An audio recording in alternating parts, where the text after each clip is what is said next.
মানে দুজনে মিলে বসে কি করছে?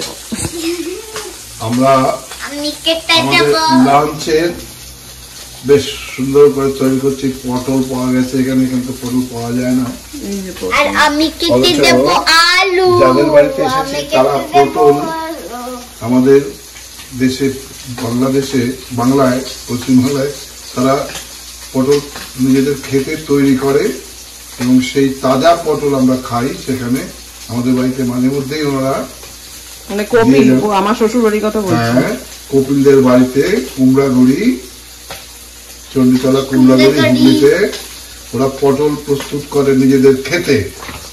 পটল গাছ, পটলের মাচা, কোনো মতে পটল ছোট ছোট পেয়েছি, সেই পটল দিয়ে আমরা না বাবা, না না না না না না না রেখে দাও না, তুমি হেল্প করো, ওটা করতে হবে না, হাত কেটে যেতে পারে। এটা দিয়ে তোমার হবে না। হ্যাঁ ঠিক আছে, এই যে গ্যারাজে এখন বড় শিল্পী বসেছে, হেয়ার স্টাইলিস্ট। দাদু ভাইয়ের যতটুকু চুল বাকি আছে সেগুলো কেটে দেবে।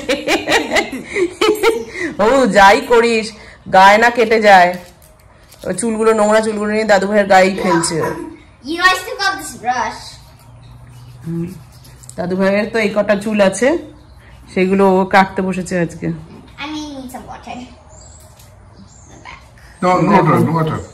শুধু জল দিয়ে খালি ভিজিয়ে দিচ্ছে দাদু ভাইকে। না দাদু, এগুলোকে ইয়ে করে শোক করে দাও তো, সব শোক করে দাও, সব চুলগুলো।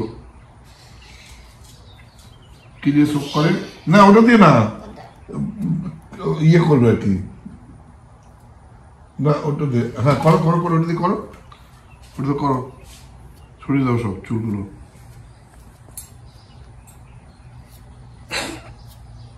আমাদের সবচেয়ে বড় হেয়ার স্টাইলিস্ট। কারো যদি চুল কাটার দরকার পড়ে, হেয়ার স্টাইল করার দরকার পড়ে, তাহলে এই হেয়ার স্টাইলের কাজটা। আমার দাদুভাই খুব সুন্দর করেছে। দাদুভাই কি খারাপ করেছে দেখো তো, দেখিয়ে দাও সবাইকে। আমার দাদুভাই কি সুন্দর করে আমাকে হেয়ার ড্রেস করে দিল। বিউটিফুল দাদুভাই, থ্যাংক ইউ দাদুভাই। কতগুলো এই অল্প চুল হয়েছিল, ওগুলো কেটে দিয়েছে টুকটুক করে। আস্তে কেটে না যায়, কেটে না যায়, কেটে না যায়, কেটে না যায়, আস্তে আস্তে। এখন চুলগুলো ছোট হয়ে গেছে, আস্তে আস্তে। গুড, হেভি দাদুভাই, কি সুন্দর আমার ড্রেস করে দিল।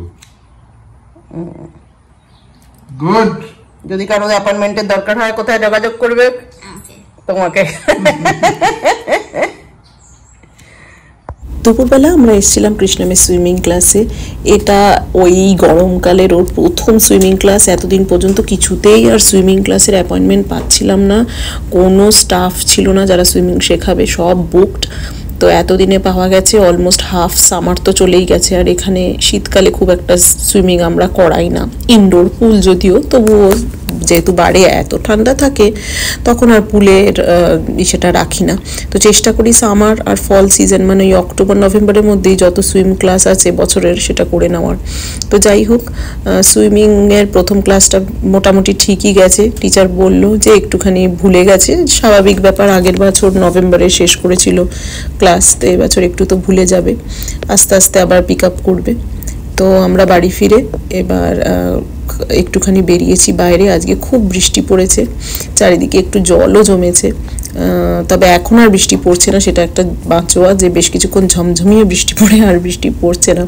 আর বৃষ্টির পরেই নরম রোদটা বিকেলের আমার খুব পছন্দের। আর কৃষ্ণামকে দেখো, যেখানে যেখানে জল আছে ওইখানটা দিয়েই ও যাবে, সে যতই বলি না কেন ওই জলটাকে অ্যাভয়েড করবে না, জলের মধ্যে ঝাঁপাতে ঝাঁপাতে ও যাবে। চলো, আজকের ভিডিওটা কেমন লাগলো অবশ্যই জানাবে, আবার ফিরে আসবো নতুন ভিডিও নিয়ে। বাই।